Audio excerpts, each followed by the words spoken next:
Hello everyone and welcome to my channel. In this video, we will learn how to do parallel execution in Selenium. So if you have 100 or 200 test cases, it will take a lot of time for all those test cases to be executed completely.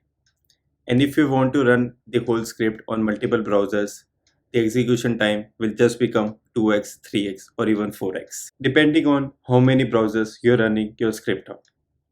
And here comes the need to do parallel execution. By parallelly executing your script, you can reduce the execution time by half or even by one third, depending on how many threads you are using to execute your script. Now let's see how to do it. So I've recently uploaded a video in which we learned how to make an automation framework from scratch. In that video, we learned how to make an automation framework which is based on a page object model which supports multiple browser execution, which takes a screenshot whenever a test case fails, and which retries the failed test case as well. So if you want to learn how to make an automation framework from scratch, I have mentioned the video link in the description. So do check it out. So we made a sample test class which extends the base test, inside which we have initialized our extend reporting and we have initialized the driver. And after the execution, we are logging the results in the extend reporting and we are closing the driver. And we have different classes for different pages, like we have a home page event class which will be doing the operations on the home page. We have a login page event class which will be doing the operations on the login page. And similarly, we have different interfaces for different classes, like we have a home page elements, inside which we have mentioned the elements related to the home page, and similarly for the login page. So as you can see in the base test, my driver is static. And this is the case with most of us. We already have a framework inside which we have the driver as static. So if we have an already existing framework, or if you are making a new framework, let's see how to make the changes in the script so that the script can be executed parallelly. So this driver cannot be static. It needs to be a thread local driver so that whenever you are executing the script parallelly, every thread will be having its instance of a driver. So now let's start making the changes in the script so that it supports parallel execution. So I'm removing this and I'm writing thread local, inside which driver equal to new thread local. Okay, now my driver is thread local. However, as this driver is used in multiple classes, we need to make its getter setter. So now let's make the getter setter of this particular thread local driver.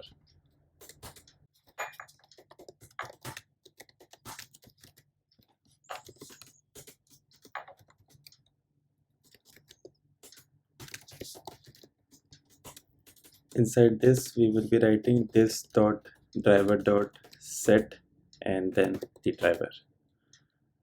Now let's make the get driver method. This will return the driver, so it will be get web public web driver get driver, and this will return this dot driver dot get. So the getter setter are now ready. Now let's start using them. So wherever we are using the driver, instead of the driver keyword, now we will be using get driver method. So here it should be get driver, same for this, and then same for this. And now here it should also be get driver. In this method, as we are setting up the driver, here we will be using the setter of the driver. So this should be set driver, inside which we will be sending new Chrome driver. So it will be setting up the Chrome driver. Same for the Firefox one, and same for our default. So everything is done in our base test. Now let's move to the other classes to make the changes. So our element fetch class is using the driver as it's finding the element using the driver.findElement method, and then it's returning the element. So here, as previously we used the driver as static, we used it like base test.driver. Now it won't work as the driver is not static. And we cannot really make another WebDriver driver here because this will be a different instance as the one that we initialized in the base test class. So we need to send the driver from the base test to this particular class so that the same instance of the driver is used throughout the project. So now what we can do is that wherever this particular method is getting used, we will be sending the driver inside this particular method as a parameter. So what we will be doing, we will be adding another WebDriver driver parameter in this particular method, and then we will be sending the driver in this. So we will be doing this for the get list web elements as well, and then we will be using the driver which is sent into this particular method, and then we will be using it here.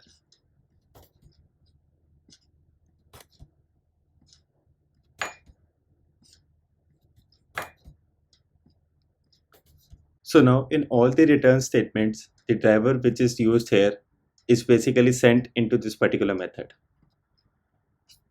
So now if we go to our event classes, we can see that this is giving an error. So we need to send the driver here as well.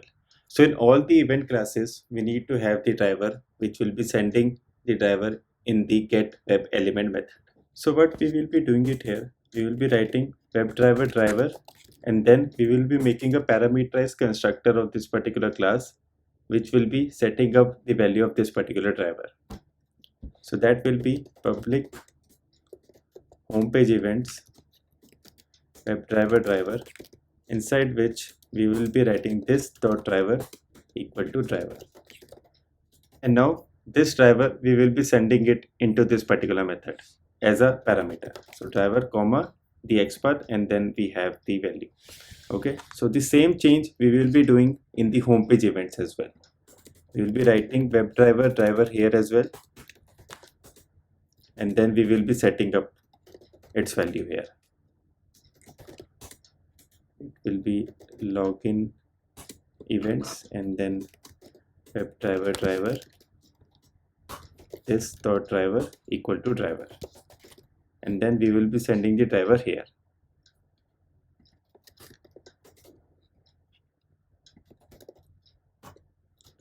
So in both the login page events and the homepage event classes, we are setting up the driver and then we are passing it to the getList web element or the get web element method. However, we need to send the driver into this particular classes as well so that it gets set accordingly.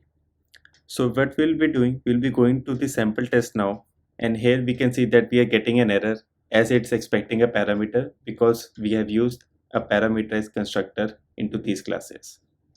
So we'll be writing get driver here so that it will be passing the driver instance that we set in the base test class into the homepage event class and then into the login page event class as well.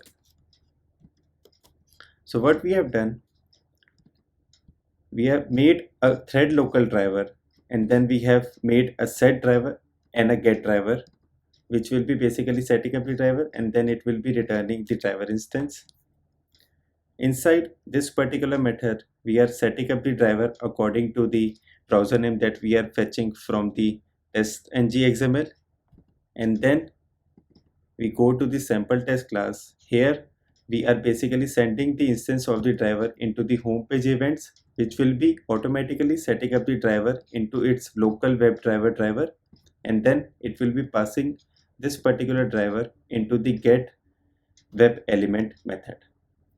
Okay, so we are basically making one instance of a web driver and then we are passing it to all the classes. So by this we will be having a thread local driver. So if we are running this script parallelly, multiple threads will be having its own instance of a driver and everything will be executed smoothly. So we can see that we are having an error in the suit listener class as well. So here we have also used the base test.driver, which will automatically will not work because earlier it used to be static. So we need to change this as well. So here we will be writing object current instance equal to this itest result dot get instance, and this object we will be sending it here. So it will be like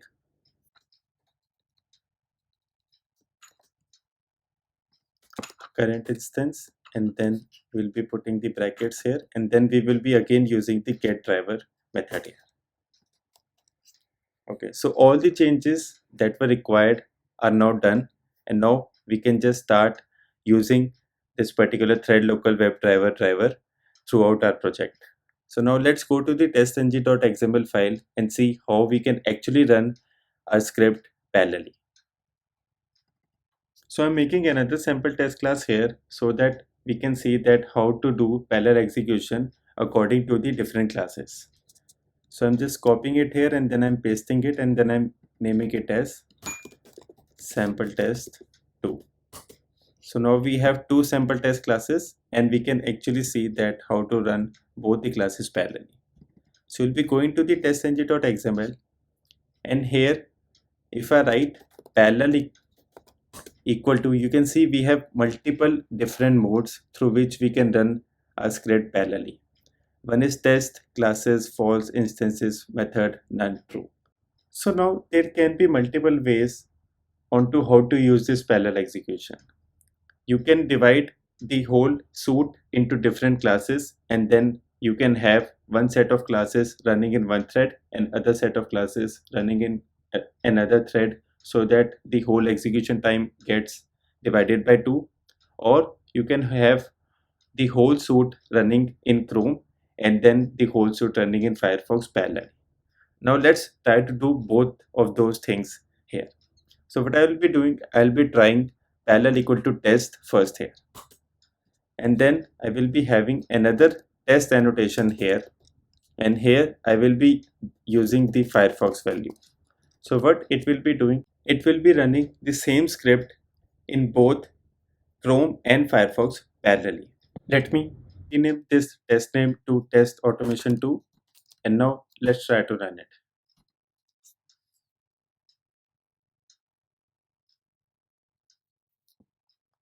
So here, as you can see, on the right it has initiated the Chrome, and on the left it has initiated the Firefox, and it will be running the script on both the browsers parallelly. So if I go back to the IntelliJ, we can see that the total test runs are 2, and let me try to check the report as well.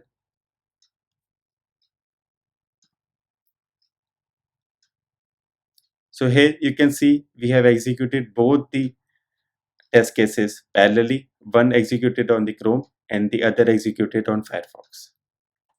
Now, if you want to run two classes parallelly, then what we can do, we can remove this tag and then we can mention the class here. So I will be writing sample test 2 here, and I will be using parallel equal to classes here. So what it will be doing, it will be initiating two Chrome instances, and in one instance it will be executing the sample test, and in the another instance it will be executing the sample test 2 class. Let's try to run it.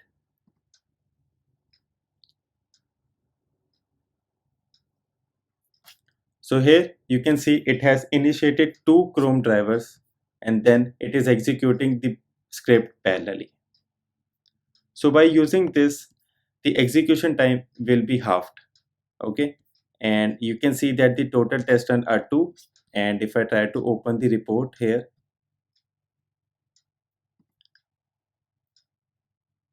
so this is my latest report, and we can see that both the tests got executed perfectly fine. We can also use parallel equal to method here. What it will be doing, it will be executing the methods which are mentioned in a particular test class parallelly. So if I have two @test and two methods here, it will be executing both of those methods parallelly. So there are multiple ways onto which you can use the parallel execution. I actually prefer this particular way so that both the classes are executed parallelly and then the execution time gets divided by 2.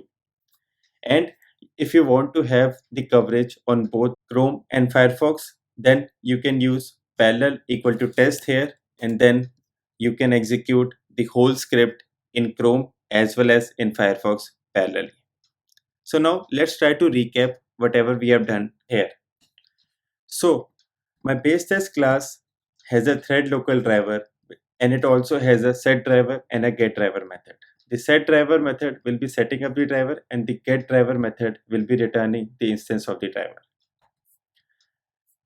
So this method is basically setting up the driver, and it's basically picking up the browser name from the testng file. So if the browser name is Chrome, it will be initializing the Chrome driver. If it's Firefox, it will be initializing Firefox driver. And if nothing is there, by default, it will be initializing the Chrome driver. Then we have the sample test class, which is extending the base test class. It sends the driver instance into the events classes. So if I go to the homepage event classes, it's sending the driver instance into this particular class. And in this class, we are setting the driver value into the local driver value. And this driver is basically getting sent in the get web element method, which is using this particular driver to find the elements, and then it's returning all the elements to the event classes. And then you just need to mention that how do you want to run the classes or the test parallelly, which you can do by using the testng file. And here you can add a particular parameter. It says parallel equal to test or parallel equal to classes. If it's parallel equal to test, it will be running the test tag parallelly. So if I have another test tag like this whole classes will be getting executed with parallelly to this classes. And if I have the parallel equal to classes, the classes within a particular test will be getting executed parallelly. So by using this whole approach, you can basically minimize the execution time by half or by 1/3, depending on the number of threads that you are using. You can also increase the coverage of your script by running the same script in Chrome and Firefox. However, the execution time will be same as you will be running the whole script parallelly. So that's it from my side. I hope that you have liked the video and you have learned something out of it. Please like, share and subscribe, and do let me know the feedback in the comment section. Thank you everyone.